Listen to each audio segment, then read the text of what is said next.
grew up in authoritarianism, they come to this country to get away from that. Right. And they come here and they're like, wait a minute, this looks familiar. Yeah. We can't allow this to happen. Yeah. And let me bring our Republican guest in who has not been on before. So Tracy Wilbush, welcome to the show.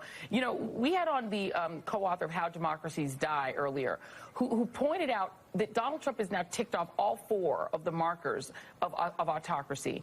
Will, in his column this morning, writes about the head of a major police union with 13,000 members tweeting a threat, a sort of violent-sounding threat. We're declaring war on you, directed at the mayor of New York City.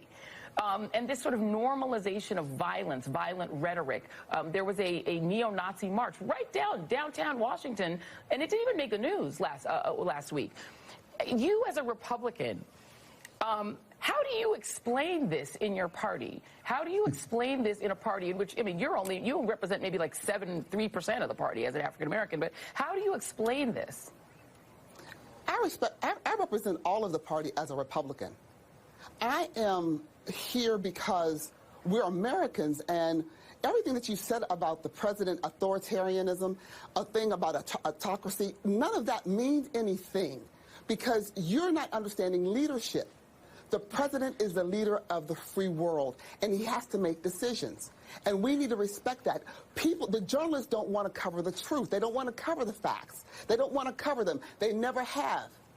They've never told the truth and or the facts on President Trump. So when you're talking about law enforcement, Tracy, hold on. Let's have a conversation because you said journalists don't want to cover the facts. That's just actually not true. That is journalists' job to cover the facts. That's number one. But they don't. Number two. No. Number two. If Donald Trump is the leader of the free world, why has he declared the European Union, which is comprised, and NATO, those countries which have been our allies since we became the leader of the free world after World War I and World War II, why has he declared those people to be our adversaries and befriended the Saudis, the North Koreans, the Russians, Turkey? Why is he saying our adversaries are our friends and the European Union and NATO are our adversaries? If he's the leader of the free world, why does he do that? Because not all of your friends are truly your friends at that time, because even the enemy of my friend, even my enemy of my enemy is my friend.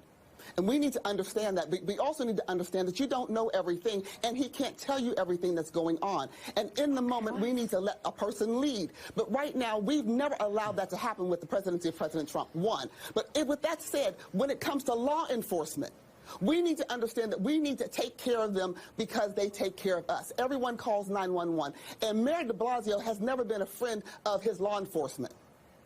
So what you're saying basically, hold on. So you're saying that Donald Trump needs to lead in secret because he knows more than we do, so we just need to trust that his leadership decisions are correct, that the mayor of New York City is an enemy of law enforcement, even though he's the constituency of New York, that's his constituency, he should not protect them, and that we should just go with whatever law enforcement wants to do and protect them, even when black people are dying who are unarmed and being shot, that we should ignore all of that because we should just trust. It sounds to me like an authoritarian follower. Joy, if you want black people to quit dying in the street, then we need to teach African Americans how to get out of the situation that they're in and leave and understand. It sounds like this is not a talking point.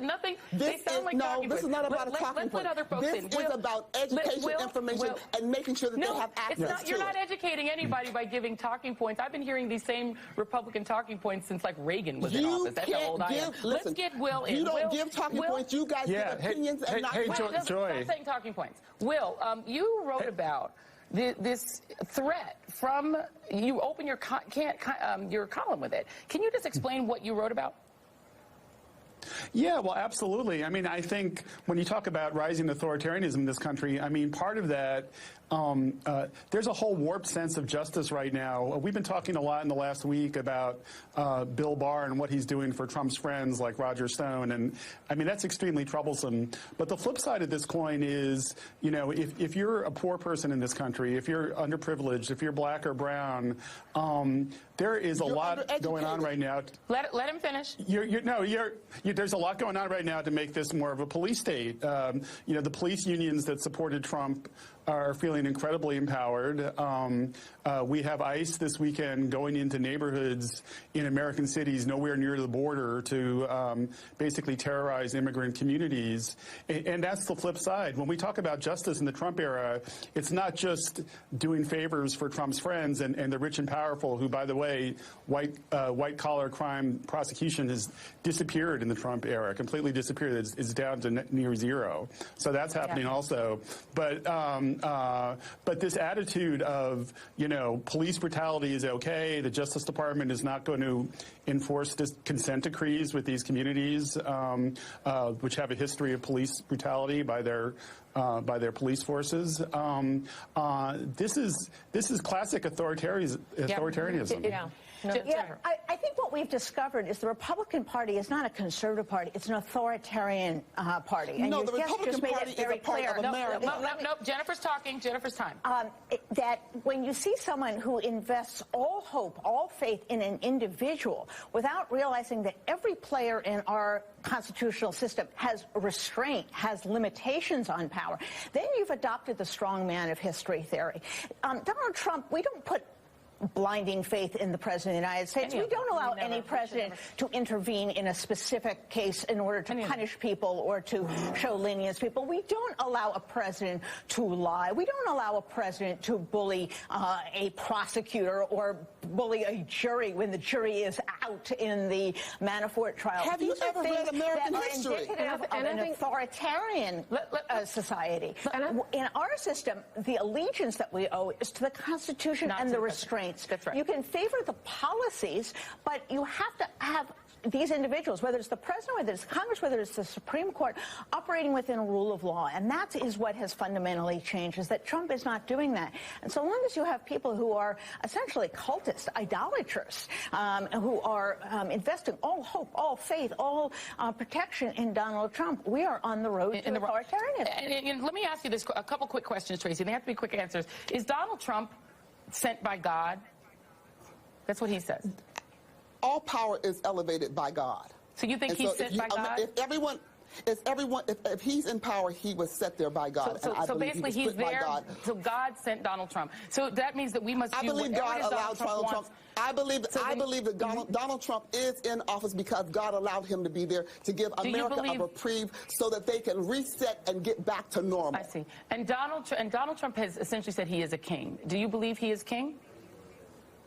I think we all are if you're in Christ Jesus. Let me go to Aaron Haynes. Aaron. Wow. It's fresh from Aaron, honestly. No, I like the honesty. Aaron, what I'm going to let you answer, then I also want to let Karine talk about what you're hearing out there. What fears are you hearing that the people that you're covering, the women you're talking to, have about this era? Well, you know, what I hear a lot from women is really about